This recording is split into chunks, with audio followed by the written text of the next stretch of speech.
पूनम सुखदायती हमेशा आपके लिए कोई ना कोई विचार लेकर आती है। तो आज सुंदरता पे बहुत सारे विचार हैं जो पूनम सुखदायती के माध्यम से आप सुनोगे कि सुंदरता वास्तव में होती क्या है।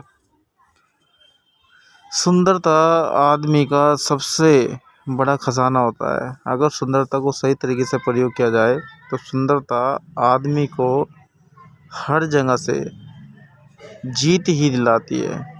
अब सुंदरता होती क्या है? एक तो शरीर की सुंदरता होती है और एक होती है विचारों की सुंदरता। शरीर की सुंदरता वो होती है जिसके अंदर आदमी के गुण और अवगुण दोनों छुपे रहते हैं, और विचारों की सुंदरता वो होती है जिसकी सुंदरता को ग्रहण करने के बाद में आदमी पूरी जिंदगी अच्छी तरीके से निकाल लेता है। तो विचारों की सुंदरता सभी सुंदरता में सब उत्तीर्ण सुंदरता होती है, और जो शरीर की सुंदरता होती है वह आदमी को कुछ समय के लिए तो खुशी दिलाती है, पर शरीर की सुंदरता उसी के लिए एक अभिशाप भी बन जाती है। क्यों बन जाती है? क्योंकि अगर कोई सुंदर है और शरीर से काफ़ी सुंदर है तो उस पर इसी तरह कई टोंट भी कसे जाते हैं और वह हर एक की नज़रों में होता है। पर जो गुणों की सुंदरता होती है वह सुंदरता वो सुंदरता होती है जो लोगों की नज़रों में तो होती है, लोगों की नज़रों में तो होती है पर उनके दिल में भी बसी रहती है। क्योंकि गुणों को सुंदरता है कि हर चीज़ को सही तरीके से समझना, और फिर किसी को देख के एकदम से उस पर अट्रैक्शन करना या उसका अट्रैक्शन अपने दिल पे पड़ना, ये सबसे नाजुक पहलू होता है। क्योंकि सुंदरता जो होती है वो क्षणिक समय की होती है। अगर सुंदरता जिस तरह से आ रही है इस तरह से निकल भी जाती है और ज़्यादा समय ठहरने वाली चीज़ नहीं होती। पर जो गुणों की सुंदरता होती है वह आदमी के पूरे जीवन ठहरती है और वो उसे हर जगह से बचा के और तिरा के ले जाती है, क्योंकि उसमें तैरना और तिरना दोनों चीज़ होती है। अब कोई आदमी किसी की सुंदरता पे मोहित हो गया और उस मोहित अवस्था को देख के वो सारी चीज़ छोड़ रहा है, छोड़ने के बाद में बस उसकी सुंदरता में खो रहा है पर विचारों का नहीं पता। पर जब सुंदरता के साथ साथ में विचार भी सुंदर हो जाते हैं तो वहाँ पर सोने पे सुहागा होता है। तो इसीलिए कहा कि सुंदरता के साथ साथ में अगर आदमी के विचार भी सुंदर हो तो इंसान हर भवसागर से पार हो जाता है। पर जो सुंदरता खाली होती है वह सुंदरता उसे पार नहीं करती, क्योंकि सुंदरता तो आदमी को डुबो भी देती है पर विचार आदमी को कभी नहीं डुबोते।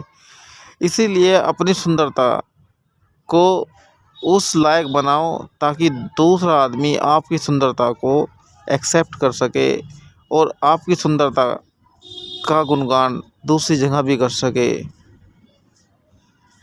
और ये सुंदरता आदमी का पर्यटन करने के बाद में पैदा होती है। एक सुंदरता परमात्मा की दी होती है और एक सुंदरता खुद इंसान अपने आप बनाता है, जिसको विचारों की सुंदरता कहा जाता है। अगर परमात्मा की दी हुई सुंदरता के साथ साथ में विचारों की सुंदरता भी बन जाए तो सुंदरता सोने पे सुहागा ही बनती है। तो सुंदरता के गुणों में अपने आप को ना बहाए, सिर्फ विचारों की सुंदरता दूसरों को भी दे और उससे ले भी, क्योंकि विचारों की सुंदरता आदमी का अपना धन होता है और ये धन आदमी के सदा साथ चलता है। इसको ना तो कोई किसी के छीनने के द्वारा छीना जाता है, ये तो सिर्फ आदमी के मरने के साथ भी उसके विचारों की सुंदरता उसके साथ और संसार में चलती ही रहती है। तो अपने विचार अपनी सुंदरता की तरह अच्छे बनाए ताकि दूसरा आदमी आपकी सुंदरता और विचारों को साथ साथ में लेके और आपके हर उद्देश्य से जुड़ा रहे।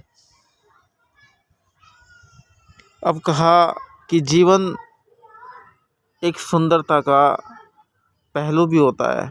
जीवन एक सुंदरता का पहलू होता है कि जो आदमी अपने जीवन को अपनी सुंदरता पे निर्भर कर देता है, जो इंसान अपनी जीवन को अपनी सुंदरता पर निर्भर कर देता है, वह उसकी मूर्खता होती है, क्योंकि वो शरीर की सुंदरता पे अपने आप को निर्भर कर देता है। और जो आदमी अपने विचारों पे निर्भर रहता है तो उसको कभी भी कोई डुबो भी नहीं पाता, क्योंकि विचार की सुंदरता को कोई डुबो नहीं सकता। जिस तरह समुद्र शांत होने के बाद में आदमी को उसकी गहराई का पता नहीं चलता, समुद्र शांत होने पर उसकी गहराई का पता नहीं चलता, पर जिस समय उसमें उफान आते हैं तो उफान आने के बाद में वह काफ़ी बस्तियों को भी अपने साथ बहा ले जाता है। इसी तरह से विचारों की सुंदरता वो सुंदरता होती है कि जब इसके अंदर उफान आते हैं तो लाखों करोड़ों आदमी को अपने विचारों की संगत में लेके वह उसे ये तिरा ले जाते हैं। तो इसलिए कहा है कि विचारों की सुंदरता एक अलग ही सुंदरता है। और जो आदमी अपने शरीर की सुंदरता को मुख्य साधन बनाता है तो वह साधन उसका क्षणिक मात्र होता है, ज़्यादा समय टिकने वाला नहीं होता। तो जो समुद्र की लहरें होती हैं उस लहरों की तरह अपने गुणों की सुंदरता को सबके सामने लाइए, ताकि आपकी सुंदरता से हर एक मनुष्य मोहब्बत करे, प्यार करे, ताकि आपके अंदर से वो चीज़ दूसरों को पता चले कि वास्तव में इसके अंदर है क्या।